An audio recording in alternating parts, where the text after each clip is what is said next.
da alquimia, no século XVII fervilhava uma pergunta de que é feito o fogo. Dois estudiosos, Johann Becker e seu discípulo Stahl, eles responderam a essa pergunta de uma forma muito interessante. A ideia deles é que para algo pegar fogo precisava ter o algo que permitia a matéria pegar fogo. A esse algo, essa coisa etérea, essa coisa insípida, invisível, que existiria em todas as coisas, era chamada de flogisto. A teoria do flogisto, ela foi entregue e foi muito bem aceita, especialmente nessa vertente ainda da existência da alquimia. O flogisto, ele trazia um quê de entidade. Eu poderia dizer essa entidade como uma substância, mas não era exatamente isso que eles queriam dizer. Eles queriam literalmente dizer que existia aquele algo que permitia às coisas pegar fogo. Esse era o flogisto.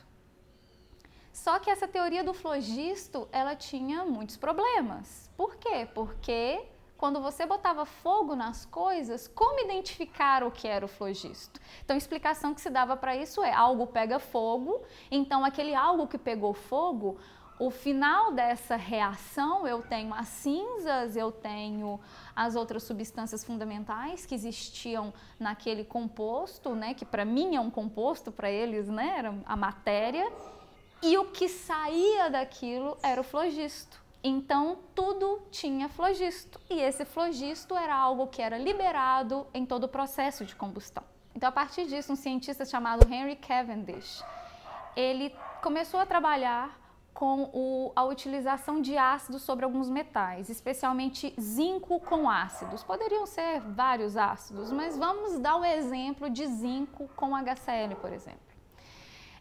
O que acontecia é que dessa reação apareciam borbulhas, fermentava. Essa reação, essas borbulhas que apareciam ali, Cavendish isolou esse gás que era produzido durante essa reação e, por uma curiosidade, ele levou uma chama até esse gás. Então, ele aprisionou esse gás em vidrarias e levava uma chama a essa vidraria. Essa chama aumentava intensamente, então o que tinha ali dentro intensamente reagia com a chama.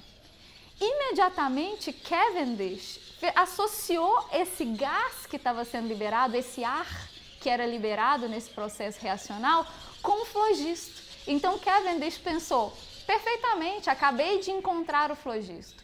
Mal sabia ele, mas ele não tinha encontrado o flogisto. O que ele tinha isolado era o gás hidrogênio. Ele tinha, pela primeira vez, encontrado e isolado o elemento hidrogênio, mas ele não sabia disso.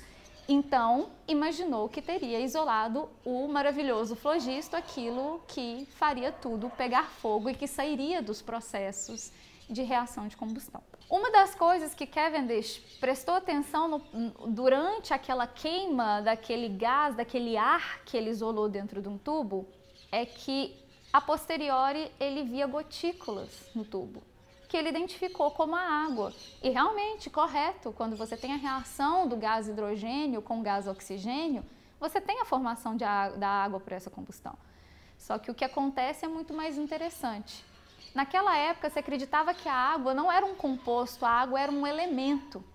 Então, isso deixou mais claro ainda para Cavendish que não poderia ser uma reação química que estava acontecendo ali dentro. Na verdade, ele tinha isolado o próprio flogisto. No século XVIII, agora, nós temos a entrada de outras personalidades. Uma dessas personalidades era um homem muito simples, muito religioso, que trabalhava para um lorde, ensinando o seu filho, um tutor de química, se nós podemos falar historicamente, provavelmente ele foi o primeiro professor de química.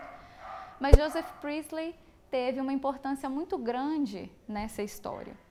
E por mais simples e que ele tivesse sido, o que ele descobriu não foi nada simplório, apesar de não ter ganhado o seu nome como o principal nome dessa descoberta. Priestley, ele tinha um laboratório e nesse laboratório ele começou a observar o que acontecia quando ele aquecia a alguns óxidos, especialmente o óxido de mercúrio.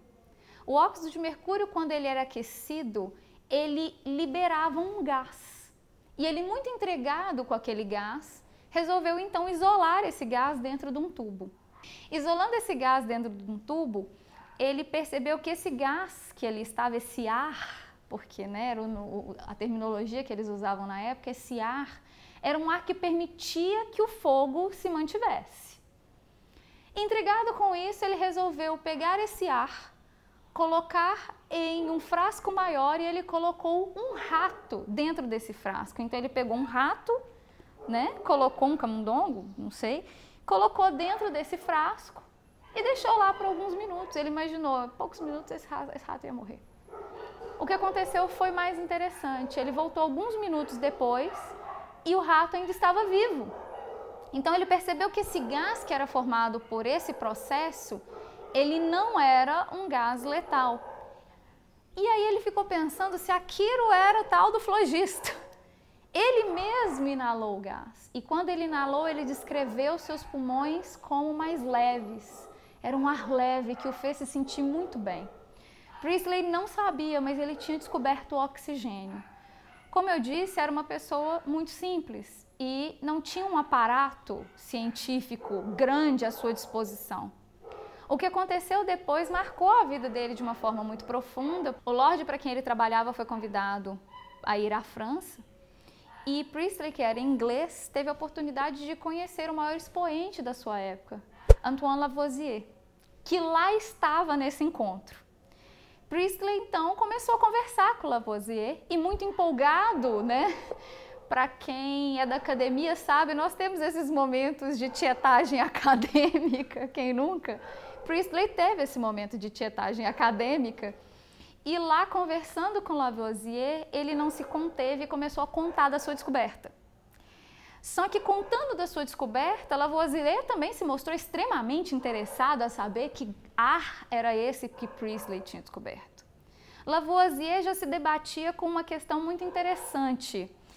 Isoladamente, já Lavoisier, que tinha um aparato e aí já por sua vez tinha um laboratório que era considerado o maior laboratório da época, vidrarias, equipamentos que eram desconhecidos pela maioria. Lavoisier fazia coisas que eram muito interessantes. Ele pregava matéria, vários materiais, especialmente metais, queimava esses materiais. E no momento em que ele queimava esse material, ele percebia que a massa inicial não condizia com a massa final. Só que mais do que isso, porque isso iria satisfazer o pensamento do alquimista, do flogisto. Para a alquimia do flogisto isso basta, porque o flogisto era aquilo que era liberado no momento da combustão. Só que para Lavoisier isso não fazia sentido. Primeiro que ele já achava a teoria do flogisto um completo absurdo. E tendo em vista que a massa ela não era reduzida no final, a massa ela aumentava. Então quando ele pegava um material, queimava esse material, a massa inicial era menor do que a massa final. Então ele descobriu que algo não era perdido, mas sim algo era agregado a essa massa final. Lavoisier, que já era uma pessoa que trabalhava com pesos, medidas, já tinha um método científico muito enraizado, ele pegou essa ideia de Priestley, trabalhou essa ideia no laboratório e pensou, será que aquilo que eu estou vendo entrar no meu material, no momento do processo de queima, na verdade não é o gás, o ar que Priestley descobriu lá no seu pequeno laboratório na Inglaterra? E ele estava certo. Então, o que aconteceu foi que Lavoisier descobriu o oxigênio, que era o ar que Priestley estava trabalhando e que viu acontecer.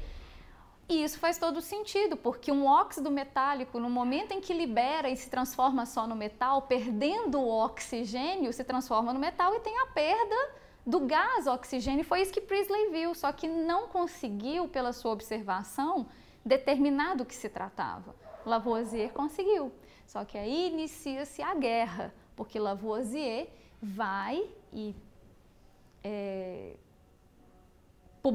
Lavoisier publica a todos a sua grande descoberta do oxigênio e coloca por terra a teoria do flogisto. Mas Priestley não ficou nada satisfeito com isso. E cria-se aí uma guerra de egos muito grande. Priestley informando ao mundo, gritando aos quatro ventos, que na verdade Lavoisier roubou sua ideia. E Lavoisier gritando ao mundo que na verdade Priestley conseguiu uma observação que ele não deu continuidade. Independente disso, os dois foram muito afetados ao que veio depois, que foram os processos de revolução, especialmente Lavoisier. Lavoisier, que foi decapitado em 1794, decorrente da Revolução Francesa. Uma revolução que, historicamente, até o meu conhecimento, ele não foi contra, porque os pensamentos de Lavoisier iam de encontro com os pensamentos iluministas da época, que eram a ciência, né, como o porta-voz, a racionalidade como porta-voz maior do que deveria nos guiar. No entanto, Lavoisier ele tinha conexões com a coroa. Ele era cobrador, se não me engano, da coroa, ele tinha relações e isso levou a sua cabeça a rolar em 1794. É muito interessante esse ponto da história, porque Lagrange, o grande matemático Lagrange, ele falou uma coisa que ficou marcada historicamente. Demorou, algo parecido com isso, demorou apenas um instante para arrancar-lhe a cabeça, mas demorará mais de 100 anos para que outra cabeça como essa apareça no mundo. Então, de tamanha importância que Lavoisier tinha para a sua época e teve para a ciência. E é muito engraçado a gente ver, nós observarmos essa guerra Lavoisier-Priestley, porque no final de contas Priestley perdeu. Porque por mais que hoje nós saibamos desse processo, foi o nome de Lavoisier que ficou marcado na história como o grande pai da química.